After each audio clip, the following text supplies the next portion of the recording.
Hello guys, welcome to my another blog. আর আজকে আমি খেতে বসে এই ভিডিওটা শুরু করলাম, কারণ তার আগের ক্লিপগুলো নিতে আমি ভুলে যাচ্ছি।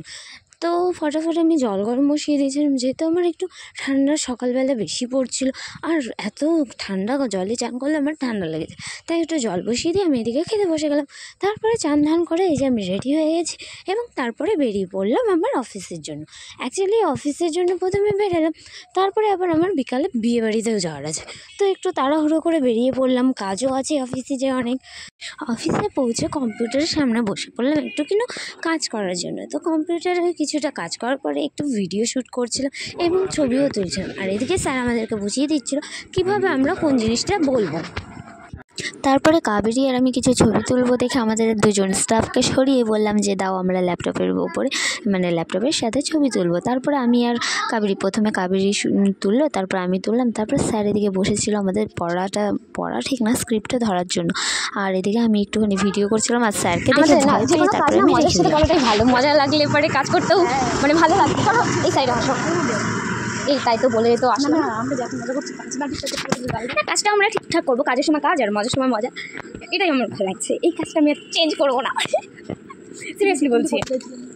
স্যার আমাদেরকে টিফিন টাইম দিয়েছিল, তো টিফিন টাইমে একটুখানি চলে গেলাম কাবেরীর বাড়িতে যে একটুখানি গল্প টল্প করে তারপর চলে আসলাম। আর এই যে দেখো আমি আসছি হাঁটতে, তো কাবেরী আমাকে ভিডিও করে দিচ্ছিলো আর আমি টলতে মলতে আসছিলাম, হেঁটে যাচ্ছিলাম অফিসের দিকে। তারপরে তো চলে গেল অফিস কমপ্লিট হয়ে যাওয়ার পরে কাবেরী চলে গেল কাবেরীর বাড়িতে, আর আমি চলে যাচ্ছি আমার বাড়ির রাস্তার দিকে।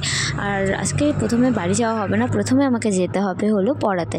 তো সেই জন্য প্রথমে সোয়েটার পরে নিয়েছি, একদম ফুলফিল রেডি হয়ে একেবারে পড়ানোর জন্য চলে গেলাম। পড়াতে যাওয়ার পরে আমি একটুক্ষণ বসেছিলাম, যেহেতু ওম উপরে ছিল। তারপরে ওম আসলো, তারপরে পড়ানো শুরু করলাম। আর এই যে দেখো ও পড়ছে এদিকে আর আমি এদিকে ভিডিও করছি, যেহেতু আমার কোনো কাজ নেই, ওকে পড়াটা পড়তে দিয়েছি, এক্সাম চলছে, পড়া ধরতে হবে, তো সেই জন্য ও ওদিকে। ও গাইস, আমার পড়ানো হয়ে গেল, এখন বাড়ি যাব। ফটাফট বাড়ি যেয়ে রেডি হয়ে আমাকে যেতে হবে। চলো দরজা খুলি। আমাকে কেমন লাগছে বলতো? কি পিছনে আমাকে কেমন লাগছে বললি না তো? ভালো লাগছে, একটুখানি ভূতের মতো লাগবে দেখতে, কিন্তু কিছু করার নেই। রেডি হয়ে গেছি ফুলফিল, আর আমরা বেরিয়েও গেছি, অনেকটা লেট হয়ে গেছে। বাহ, ভালো করে বোঝা যাচ্ছে না, বিয়ে বাড়ি যেয়ে ভালো করে বোঝা যাবে। So let's go.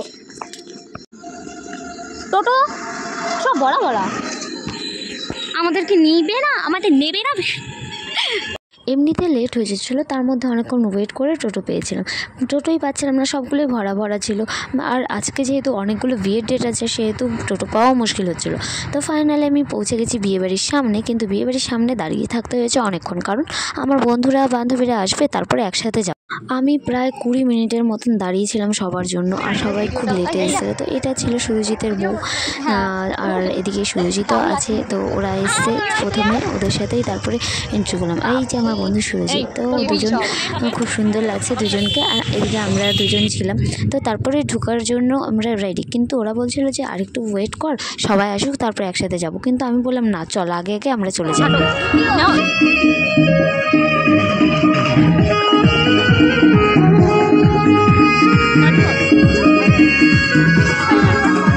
সো তোমরা দেখতে পারলে এন্ট্রির গেটটা কত সুন্দর করে সাজিয়েছে। তো তারপরে একটু ভিতরে গলির মতন ছিল ছোটোখাটো, তারপরে গলির মধ্যে দিয়ে যেতে সবাই মিলে গল্প করতে গেলাম এবং তারপরে পৌঁছে গেলাম মেন জায়গায়। এই যে ছাদনাতলা, এটা ছাদনাতলায় সাজানো হয়েছিল যেখানে বিয়ে হবে। আর ওদিকে ছিল লিপি, যার বিয়েতে এসছি সে, এবং তার ফটোশ্যুট চলছিল, যেহেতু তারপরে বর চলে আসলে আর ফটোশ্যুট হবে না, তো এদিকেও ফটোশ্যুট করছিল। আর এসে আমরা একটুক্ষণ দাঁড়ালাম, যেহেতু প্রথমে ও বুঝতে পারিনি আমরা এসছি, দেখেও নি, যেহেতু ছবি তুলছিল।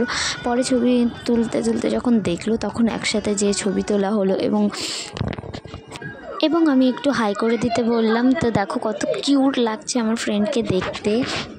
আর এদিকে চলছিল প্রি ওয়েডিং শ্যুট করা ভিডিওগুলো, আর এদিকে ও ছবি তুলছিল। তো খুব সুন্দর লাগছিল, সব কিছু মিলিয়ে খুব ভালো হয়েছিল।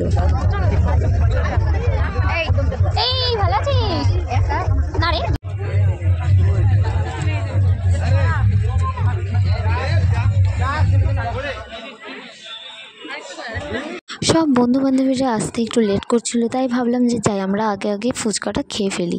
তো ফটাফট এসে আমরা ফুচকা খেতে শুরু করে দিলাম। তারপরে সব বন্ধুরা আসলো এবং তাদের সাথে ছবি তোলা, ভিডিও করা। আর এই যে এখানে আমার বেস্ট ফ্রেন্ড আছে, অনেক ফ্রেন্ড আছে, মানে আর কি বলবো, আর কিছু বলার নেই, পরে সেই বিষয়ে বলবো। তারপরে আমরা শুরু করলাম যে বান্ধবীরা মিলে রিলস বানানো, মানে ভিডিও করে রিলস বানানো দেখিয়ে দিচ্ছিলো কীভাবে রিলস করতে হবে।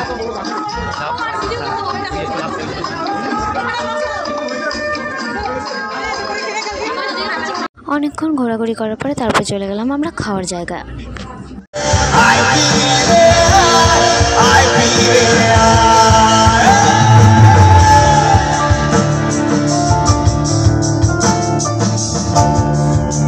তো এদিকে অর্কেস্ট্রারও এনেছিল, এদিকে গান করছিল। তো আর আমরা এখানে খাওয়ার এখানে চলে আসলাম, যেহেতু খেতে হবে, লেট হয়ে যাচ্ছে। তো হঠাৎই খেতে বসে দেখি একজন মহিলা অসুস্থ হয়ে পড়েছে এবং তাকে জল দিচ্ছে, হাওয়া করা হচ্ছে। তারপরে একটু সুস্থ লাগলে ওনাকে নিয়ে চলে গেলো অন্য জায়গায়। তারপরে খেতে দিতে শুরু করে দিল। এমনিতে আমাদের অনেকটা লেট হয়ে যাচ্ছিলো, খেতে বসতেও লেট হলো। তারপরে আর কি করব, খাওয়া দাওয়া ফটাফট করার চেষ্টা করছিলাম, কিন্তু আর কি বলবো, যেভাবে দেবে সেভাবেই তো খাওয়া হবে। তো যাই হোক, খেতে বসলাম, আরামসে খাওয়া শুরু করলাম। তারপরে আমরা বেরিয়ে গেলাম বাড়ি যাওয়ার জন্য, যেহেতু খাওয়া হয়ে গেছিলো। আর আমরা যখন বাড়ির জন্য বেরিয়েছি তখন দেখতে পেলাম যে বরযাত্রী এসেছে। হ্যাঁ দেখলাম। এ ভাই এগুলো এখানে পাঠাবে ডোনাল্ড করে।